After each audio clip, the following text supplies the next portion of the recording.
ദൈവത്തിന് സ്തുതി. പ്രഭാതകിരണത്തിലേക്ക് സ്നേഹവന്ദനം.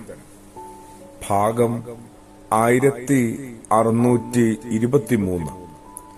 ഇന്ന് ജൂൺ മാസം 10-ാം തീയതി 162-ാമത്തെ ദിവസത്തിലെത്തി. കുറച്ചേറെ ദിവസങ്ങളായി ആ അധ്യയന വർഷാരംഭവുമായി ബന്ധപ്പെട്ട വിചാരങ്ങളാണ് പുലരിയിൽ കൈമാറുന്നത്. ആരെയും വെറുതെ വിട്ടില്ല.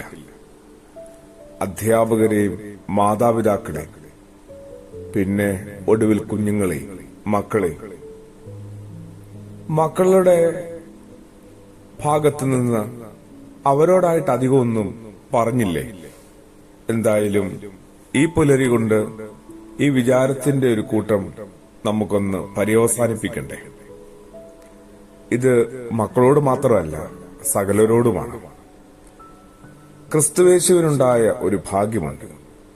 മാമോദീസായുടെ ജ്ഞാനസ്നാനത്തിന്റെ അവസരത്തിലാണ്. വിശുദ്ധനായ മത്തായി ശ്ലീഹായുടെ സുവിശേഷം 3-ാം അധ്യായത്തിന്റെ അവസാന ഭാഗം.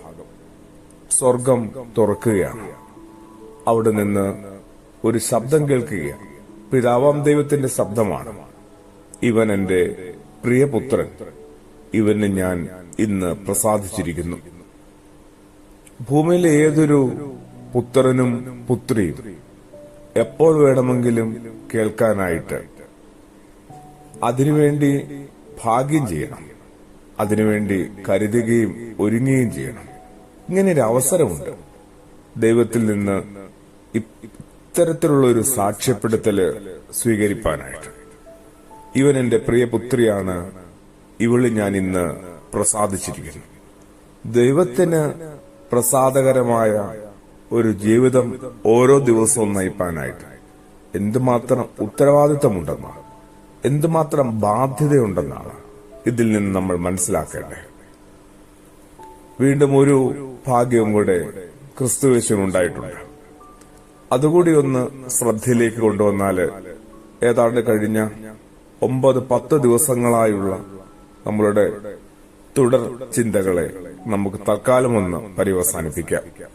വിശുദ്ധനായ മർക്കോസിന്റെ സുവിശേഷം 7-ാം അധ്യായം അത് അവസാനിക്കുമ്പോൾ ഇപ്രകാരം ഒരു സാക്ഷ്യപ്പെടുത്തലുണ്ട്.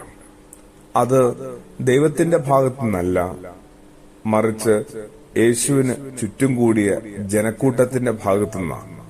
അവർ അളവറ്റ വിസ്മയത്തോടെ പറഞ്ഞു, ഇവൻ എല്ലാ കാര്യങ്ങളും ഏറ്റവും നന്നായി ചെയ്യുന്നുണ്ടല്ലോ. ഇവൻ എല്ലാ കാര്യങ്ങളും ഏറ്റവും നന്നായി ചെയ്യുന്നുണ്ടല്ലോ. ഭൂമിയില് എന്റെ നിങ്ങളുടെ ഏറ്റവും വലിയ ഉത്തരവാദിത്വം കൂടിയാണ്. ഏൽപ്പിക്കപ്പെട്ട, ഏറ്റെടുത്ത ഉത്തരവാദിത്വങ്ങളൊക്കെ ഏറ്റവും ഭംഗിയായി പൂർണ്ണതയിൽ നിർവഹിക്കുക. അതിന് ദൈവത്തിന്റെ കൃപയും പരിശുദ്ധാത്മാവിന്റെ സഹായവും ആവശ്യമാണ്.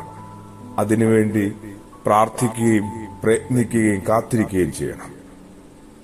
പ്രാർത്ഥനയോടുകൂടി ആമേൻ.